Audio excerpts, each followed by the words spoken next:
नमस्कार, आप देख रहे हैं नेक्स्ट 9 न्यूज़। मैं हूं आपके साथ दीपक गुप्ता। इस समय राहुल गांधी काफ़ी चर्चाओं में है।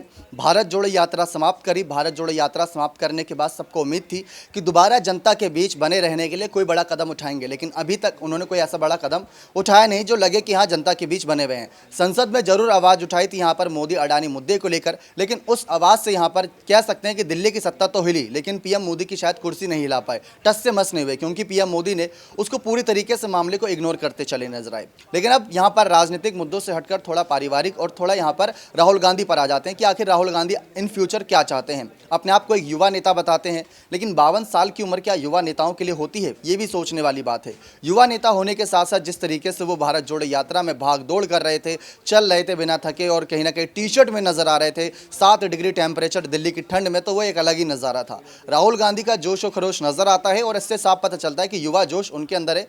Age is just a number, जो एक कहावत पुरानी है यहाँ पर लागू होती है। लेकिन जिस तरीके से राहुल गांधी की एक जो जोशीली ताकत है वो साफ नजर आ रही है। राजनीतिक मंच पर कहीं ना कहीं खुले तौर पर अपनी बयानबाजी रखते नजर आ रहे हैं। जब बोलते हैं तो ऐसा लगता है कि उनकी आवाज़ बिना माइक के दिल्ली तक पहुंच जाए, क्योंकि वो खुद ही कह रहे हैं कि मेरे माइक ऑफ कर दिए जाते हैं।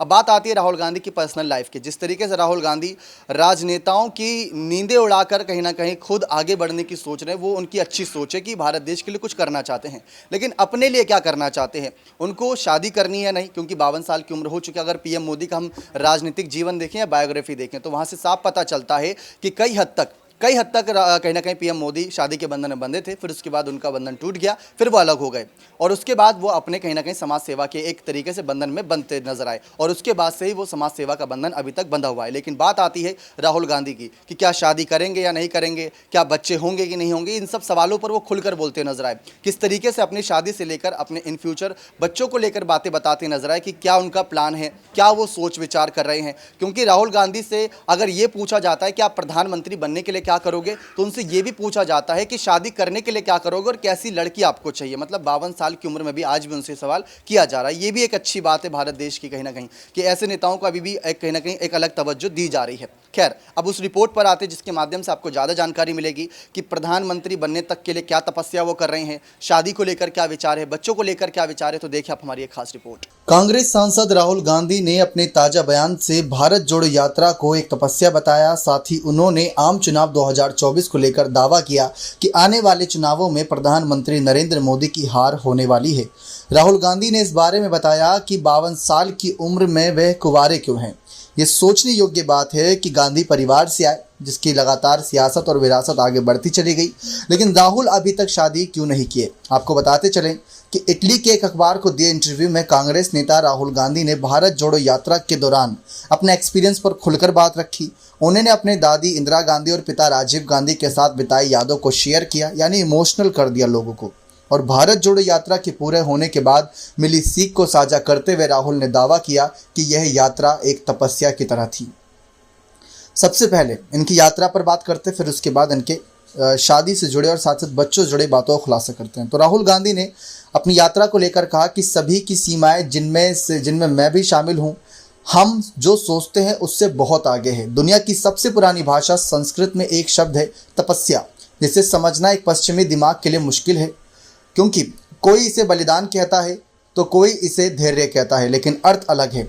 चलना एक ऐसी क्रिया है जो गर्मजोशी पैदा करती है, आपको अपने भीतर झांकने पर मजबूर करती है। हिंदुओं और मुसलमानों के बीच ध्रुवीकरण के मुद्दे पर राहुल गांधी ने जोर देकर कहा कि सरकार के सपोर्ट से मीडिया की तरफ से दिखाए जा रहे मुद्दे असल मुद्दे नहीं हैं। यहाँ गरीबी, अशिक्षा, महंगाई, छोटे उद्यमों और भूमिहीन किसानों के जैसे वास्तविक मुद्दे हैं जिससे भटका जा रहा है। भारत और फासीवाद के बारे में एक सवाल पर राहुल गांधी ने कहा कि फासीवाद पहले से ही लोकतांत्रिक ढांचे ढह गए हैं, संसद अब काम नहीं कर रही है, मैं 2 साल से बोल नहीं पा रहा हूं। ये बात राहुल गांधी ने यहाँ पर भी रखी। उन्होंने कहा कि जैसे ही मैं बोलता हूं वो मेरा माइक्रोफोन बंद कर देते हैं। अब बात करें यहाँ पर किस तरीके से राहुल गांधी जिस तरीके से यहाँ पर अपनी तमाम बातों को लेकर कहते नजर आए। राहुल ने विपक्षी एकता पर विश्वास जताया और कहा कि अगर विपक्ष एक साथ आता है तो भारतीय जनता पार्टी को 100% हराया जा सकता है। जब राहुल से भारत जोड़ो यात्रा के पहले पीएम जवाहरलाल नेहरू के साथ उनके संबंधों के बारे में पूछा गया तो वायनाड के सांसद ने दावा किया कि वह पंडित नेहरू ने उनकी मुलाकात कभी नहीं हो पाई, लेकिन वह नेहरू को अपना मार्गदर्शक मानते थे। हालांकि राहुल ने से उनकी दादी इंदिरा गांधी के बारे में पूछा गया तो उन्होंने कहा कि उन्हें इस बात पर गर्व है कि वे इंदिरा गांधी के पसंदीदा थे। अपनी दादी के साथ मजबूत बॉन्डिंग की एक कहानी शेयर करते हुए राहुल गांधी ने कहा कि एक छोटी लेकिन यादगार घटना सुनाई। उन्होंने कहा कि मुझे पालक और मटर से नफरत थी, लेकिन मेरे पिता राजीव सख्त थे और मांग करते थे कि मैं हर चीज़ खाया करूं। तब मेरी दादी अखबार खोलकर मुझसे कहती थी, राहुल यहाँ पढ़ो। इस दौरान मैं अखबार पढ़ने में मशगूल रहता था और चुपके से अपनी प्लेट से मटर या पालक उनकी प्लेट में गिरा दिया करता था। अब बात करें यहाँ पर राहुल 52 साल की उम्र में कुंवारे क्यों हैं, बच्चे क्यों नहीं किए। वैसे तो राहुल गांधी के लिए अगर देखा जाए एक दिलचस्प नोट पर राहुल ने कहा कि उन्हें बच्चे बहुत पसंद हैं। सवाल भी सामने से आया तो आपने खुद बच्चे क्यों नहीं किए और क्या आप बच्चों को चाहते हैं अपनी लाइफ में, तो उन्होंने कहा और चाहते हैं कि उनके भी बच्चे हों। राहुल गांधी ने साफ कहा कि वो चाहते हैं उनके भी बच्चे हों, लेकिन 52 साल की उम्र में अभी तक कुंवारे होने के सवाल पर राहुल गांधी ने कहा कि करने के लिए बहुत सी और भी चीज़ें हैं जिसके लिए मैं अपना वक्त निकालता हूं। तो राहुल गांधी ने ये बात साफ कर दी कि वो अभी ऐसी चीज़ों पर अपना वक्त देना चाहते हैं जो उनके फ्यूचर को डिसाइड करते नजर आए, जो भारत देश की भविष्य को निर्धारित करता नजर आए। अपने पारिवारिक जीवन को ताक पर रखते हुए अपने सामाजिक और कहीं ना कहीं राजनीतिक जीवन को आगे बढ़ा रहे हैं। इसी के साथ साथ राहुल गांधी ने शादी के सवाल पर भारत जोड़ो यात्रा के दौरान और उसके बाद भी ये कहा था कि वो शादी जरूर करेंगे, लेकिन शादी करने के पीछे की शर्त ऐसी होगी कि उनकी माँ और उनकी दादी की तरह यानी इंदिरा गांधी की तरह जिस तरीके से कोई ऐसी लड़की होनी चाहिए जिसमें उनके गुण होने चाहिए। तो इंदिरा और सोनिया की तरह गुण वाली जिस दिन लड़की मिल जाएगी उस दिन वो शादी कर लेंगे, और भारत देश में करेंगे या विदेश में करेंगे वो उनकी अपनी खुद की पसंद होगी। तो राहुल गांधी ना ही बच्चों से इनकार कर रहे हैं ना ही शादी से, लेकिन अभी वक्त और अपनी प्रायोरिटी राजनीतिक जीवन को बना रखा है। देखा आप सभी ने किस तरीके से राहुल गांधी ने तमाम बातें साफ कर दी कि करने के लिए अभी बहुत कुछ है।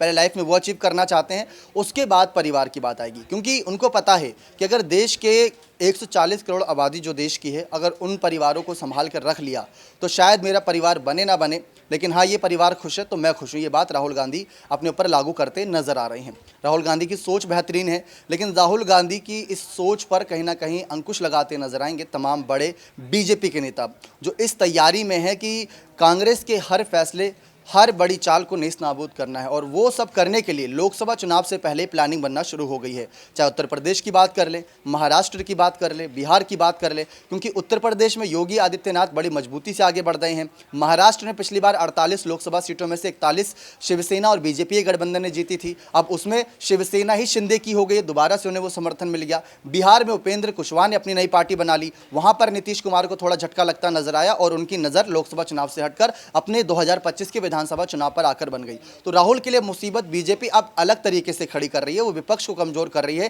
ताकि विपक्ष ना खड़ा हो और यहां पर राहुल गांधी को आगे ना सपोर्ट कर पाए। तो ये एक अलग रणनीति बनती नजर आ रही है। लेकिन खैर, राहुल गांधी की सोच इस समय आपको कैसी लग रही है, अपनी राय कमेंट सेक्शन में जोड़ दीजिएगा, क्योंकि प्रधानमंत्री नरेंद्र मोदी जब बोलने पर आते हैं तो आपको पता है कि अच्छों की बोलती बंद कर देते हैं, लेकिन राहुल गांधी इस बार कुछ नए खुलासों के साथ आ रहे हैं। तो राहुल गांधी का नया अवतार आपको कैसा लग रहा है, अपने कमेंट सेक्शन में जरूर बताइएगा। बहुत बहुत धन्यवाद।